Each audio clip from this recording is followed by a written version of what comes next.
Hi, I'm Elaine Harding. Welcome to my blog at stampwithelaine.com. Today I have a special easel card. It sits up like this. It's the form of a book and it will fold flat to fit inside a C6 envelope. This was the prototype I made many years ago. There was a craft channel which promoted the keepsakes embossing boards, and one of which was called a Bookatrix. On one side of the embossing board you had grooves for creating the book, and on the reverse side of the board there were flowers and leaves and tags and even a bell. These cards were oversized and it didn't really appeal to me. I'm not sure whether these boards are still being manufactured. I thought I'd apply the concept to just a straight rectangular piece of cardstock rather than a curvy book. I'd wanted to use this branch for ages but just didn't get round to it, and by the time I did, these resin papers had retired, so consequently I didn't share it because it wasn't current anymore. So I was really pleased when the new July to December mini came out and they had this new embossing folder called Time Worn Type 3D embossing folder, and I immediately thought, oh, I could use that for this Bookatrix type card. So I'm mixing old with new. The Forever Blossoms stamp set, which is on page 73 of the May 21 to April 2022 annual catalogue, and the dies are on the back and they're called Cherry Blossom dies on page 162. Unfortunately, this stamp set and dies are no longer available as a bundle, so you have to buy them separately. And the other stamp set I used is Threw It Together and the Stitch So Sweetly dies, and I used the smallest of the scalloped rectangles. So we'll need this die and this die to die cut this element here and also the greeting here. The sentiment I've used is sending you a paper hug, which is this one here. So let's mount that. Oops.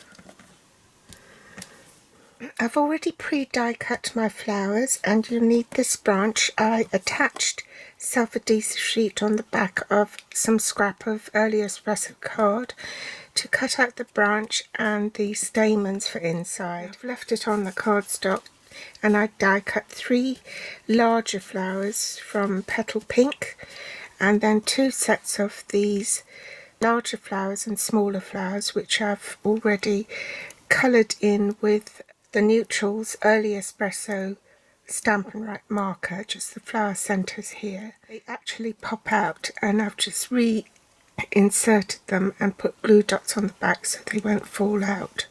So I've run through the cardstock you'll need. This original card base has been cut at 5 7/8 by 8 1/4. On the long side you score at 2 1/16 of an inch and 4 1/8 inches. So in fact that's the front cover, so it's exactly half of the front of the card. The metric version works out quite a bit smaller than the imperial measurement. The overall size of the card will be 14 centimeters by 20 centimeters. You score at 5 centimeters and 10 centimeters on the long side. Then you'll need 2 pieces of Petal Pink for here, the front of the easel and the bottom of the card in here. So let's glue that down so I don't lose the pieces. And in metric that will be 13.5 by 4.5 centimeters. Then for the inside top, this measures 2 inches by 5 5/8 inches, and in metric that will be 13.5 by 4.5 centimeters. So back that up to the side.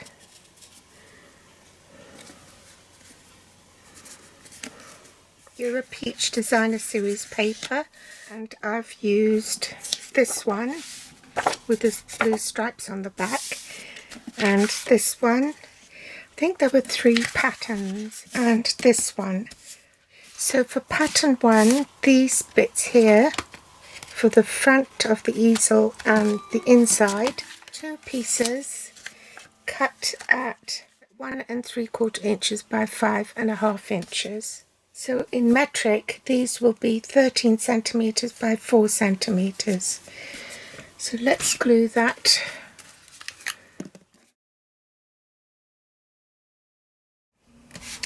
Now we want the stopper for here, and this measures 1 inch by 5 3/8 inches. For the metric one, this will be 12.5 by 2.5 centimeters.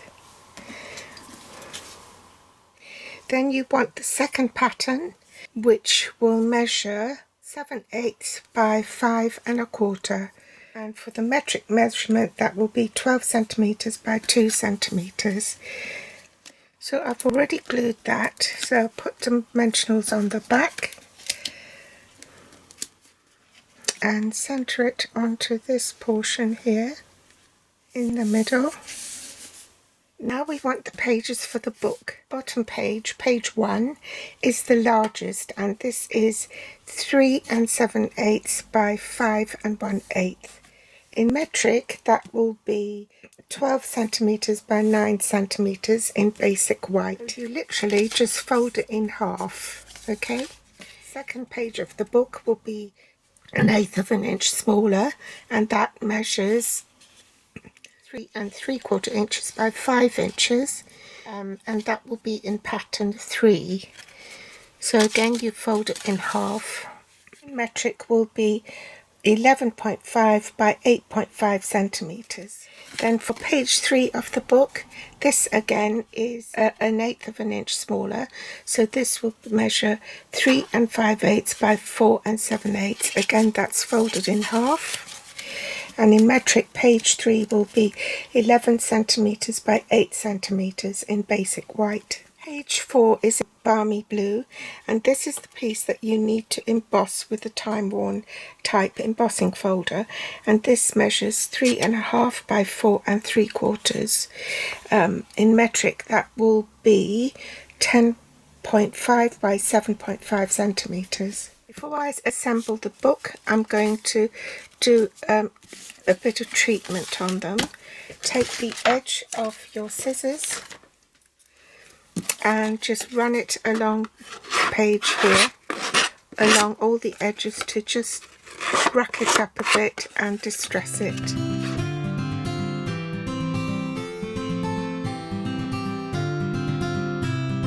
I'm going to emboss my page first. Line it up with the black guideline on the bottom of the embossing folder. Bring in my platform 1 and the grey platform 4, and then run it through the machine. Here's the rest of the materials you need. The inks I'm using is balmy blue, a sponge dauber, the basic rhinestones. You need some scrap of basic white cardstock to stamp your labels. Early espresso Stamp and Write marker I used to colour in the centre of the flowers, which I've already done. Let's stamp Sending You a Paper Hug and also Friend. I think I might have to stamp that again because it's smudged.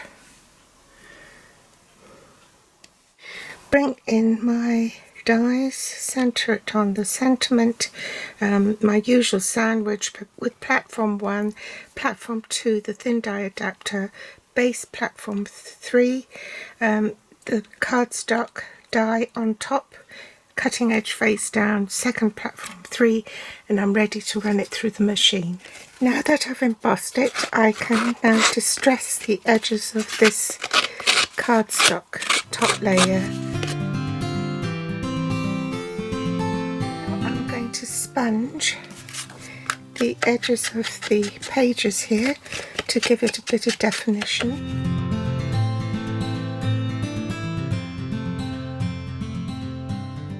run the dauber over bits of the writing. The next stage is I want to soften the cardstock and break up the fibres, so I'm just going to run the reverse of the cardstock. So if this is the top of the page, I want to flip it over to the back and curl it from the back. Because this page has been embossed, you want to be gentle with it, so only because you don't want to deboss what you've already embossed. So see where I want my book, which is round about there. Flip it over to the back and just draw a line. So glue this side but not glue on that side. Where it starts to curve, that I want the bulk. So I'm going to put a double stack on either side of that in the middle, and only a single one on either side of this.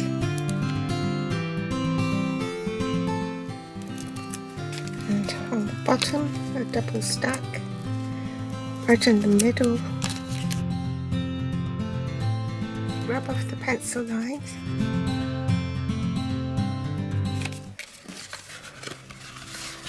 Like so. I can't believe I've just gone right through and not set it on recorder. This is a recap. I forgot to film the way I attach the leaves of the book together, so this is sort of different cardstock, but never mind. So you run adhesive on the spine of the book where the fold is, then marry it up with the fold on the previous layer, okay, and then press down, and that's how you attach it. The back of the spine, fold it, marry it up with the spine here, equidistant between the top and the next leaf, and fold it down, and do the same with the last one. And that's your book assembled.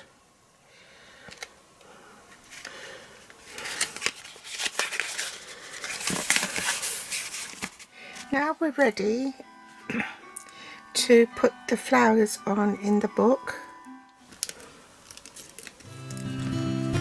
Take the backing tape off it.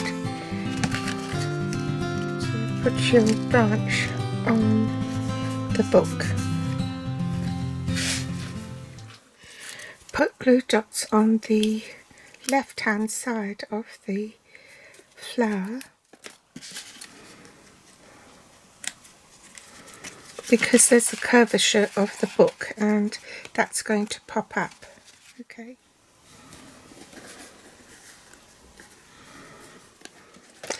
And this one goes onto dimensional.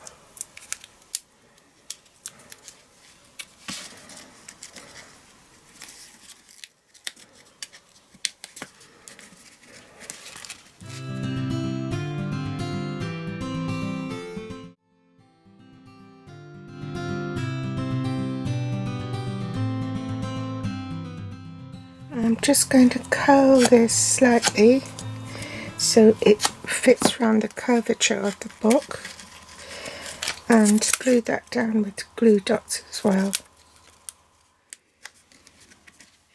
Pop a rhinestone at the top here, and then lastly dimensionals on the back. Centre it. So you see, it's really not all that difficult. I hope you've enjoyed this tutorial and will have a go yourself. If you like this project, do give me a thumbs up. If you haven't subscribed yet, then hit the subscribe button so you don't miss any future episodes. Thanks for watching, and I'll be back with more inspiration next time. It's the start of my countdown to Christmas series next Friday, and I'll see you then. Bye.